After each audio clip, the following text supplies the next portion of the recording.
The overall length is 36.5 centimetres from the tip to the rear of the exposed tang. The cutting edge itself is 23 centimetres. The blade thickness is 6 mils thick. See that there at the spine and on the handle.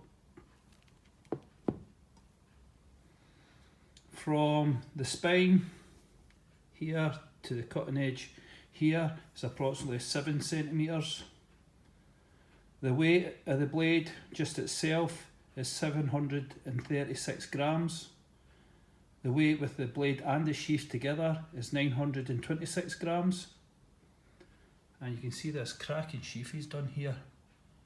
It's Kydex, black Kydex with brass rivet and 2 black nylon straps with 4 D-rings, which are designed in a way that it can be carried in multiple positions, from horizontal scout carry to your upright, upside down, inverted. You can see we have a drain hole here at the bottom. Absolutely beautiful finishing here. Look at these brass D-rings and all the fittings.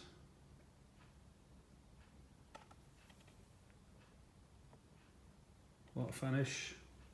Absolute top quality sheath. Really impressed with that. The blade itself then is made of 01 tool steel with an approximate 60 Rockwell hardness.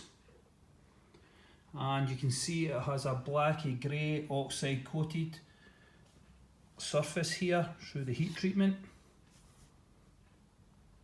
And it has double fullers where you can see the holes there. It has 8 holes in it. And it has a choil here which is approximately a centimetre.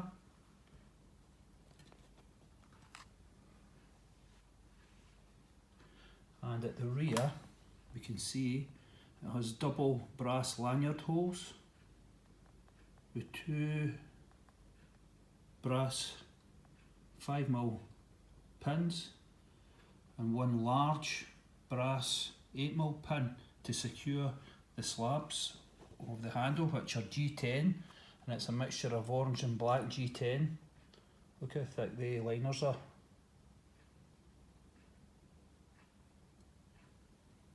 Really does set the knife off. And at the rear we have a lovely exposed tang. That approximately sticks out about 5mm from the end of the slab there. Squared off. An amazing top quality finish on the knife, as per usual with all the stuff that he does. It's actually a shame to use these, especially the way I treat the knives. But every knife I've had off them have been absolutely fantastic at doing the job they've been made for. And one thing that's really surprising about this is how light it is. I think the fuller's done their job, and the holes is a new addition to the prototype. I have had a couple of swings on pine trees and a pallet, but tomorrow will be the day where we really do test this. So starting at the top we have the Small Forest Axe by Gransford Brooks, and then here we have the SA5 followed by the BK9.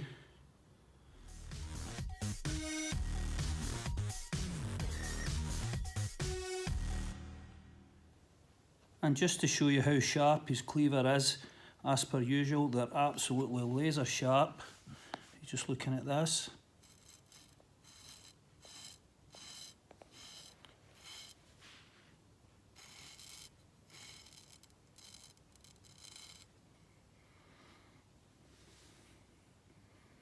There we go. So the edge then is a full flat grind into a convex edge. You can actually see how well buffed that is. It's actually a bit blinding there on the camera.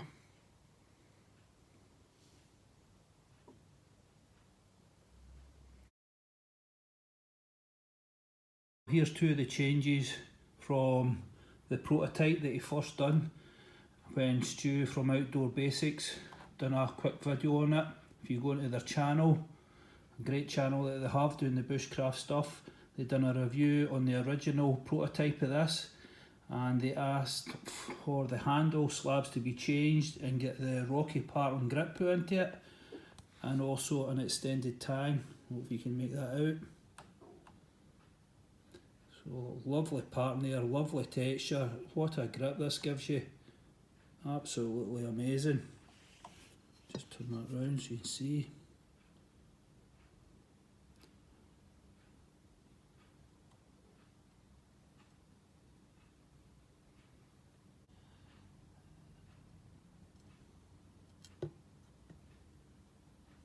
And there's the tang, approximately about 5mm extended from the handle slab. I really like this.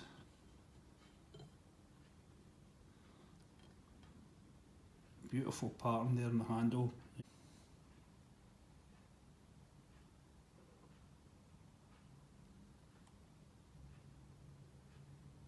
And just to give you an idea of how it looks in the hand, here it is.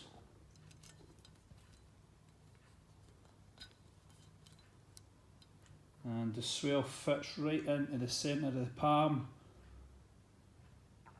Lovely secure grip there. This bulbous end catches the pinky, stops any movement. You can actually feel the grippiness of the contouring that he's done with this rocky pattern. You can actually see the imprint of my hand there. It's fantastic. The swell in the centre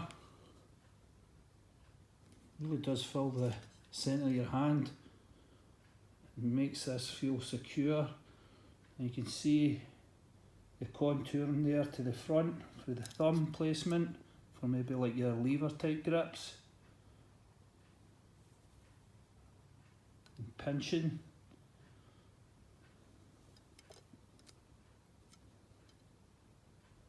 So there you go, that'll just give you some scale of the handle size in the hand.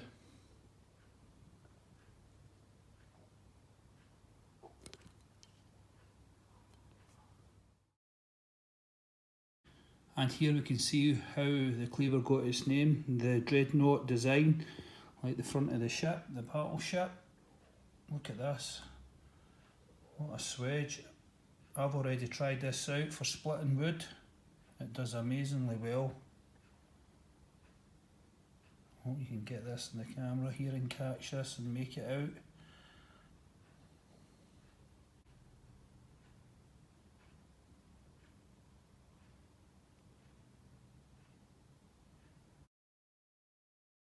So the next test we'll do here is then we'll try the spine, this front slope here and this slope here on a fire steel to see if we can produce some sparks with it. So here we go. Oh, lovely, no bother there. Onto this slope up here. Yep, lovely, good. This one here. And let's have a wee try just at the butt here. Wouldn't recommend this because it's so close to the slabs, but we'll see if we can do it. Yep.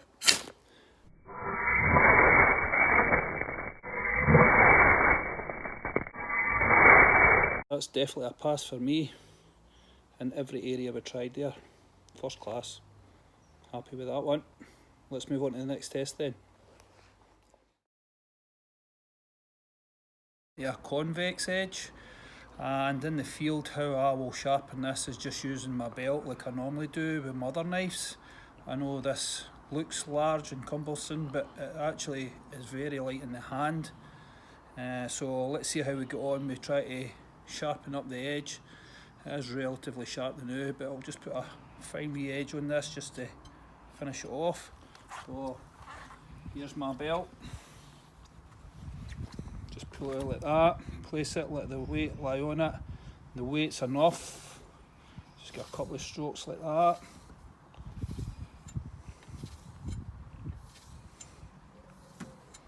And the other way. And you can see The weight's just putting a slight bend in the belt, and it's enough to catch the edge. The weight's doing all the work here. See if that's pretty sharp. Oof. And that's what you call sharp. So there you go, that's how easy it is to put an edge back on it. So for me, that's definitely a pass.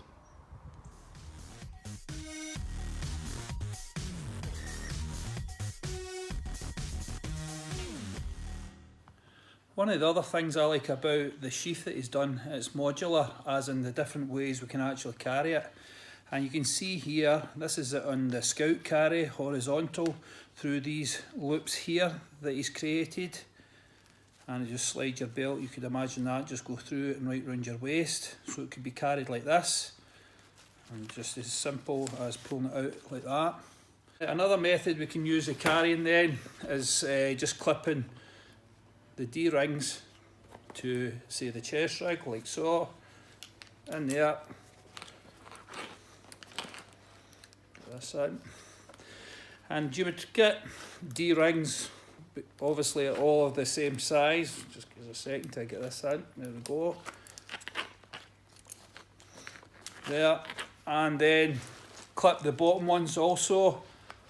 And you could secure it to your kit just simply by using carabiners or whatever type of clip you want. Even the old plastic cuffs as well would do a great job there. So there's another method to carry it. And all we do for there then is pinch the sheath like this and draw the knife that way, and it'll be secure like this. And this also can be carried inverted. Just take that off in this position simply by going back in here and here. Just give us a second to get this in position again. There we go. You can make that out. And the knife's still secure in this position. So that's another method you can use. It gives you a lot of scope when it comes to carrying this knife and attaching it to your equipment. And it's just a simple case of unclipping it like this. Another method is the baldric carry style. Take your small clip, clip in here, get that over your shoulder like this. And here's the other side, clip in, and just strap out the road. And there we have it carried like this. And just by simply drawing this up, you can have this in different positions, putting it here, and we can put it totally to the rear and have it hanging there like that. So when it comes to the ability to carry this knife, it's well thought out. I absolutely love this sheath and the ideas he's put in when it comes to carrying it.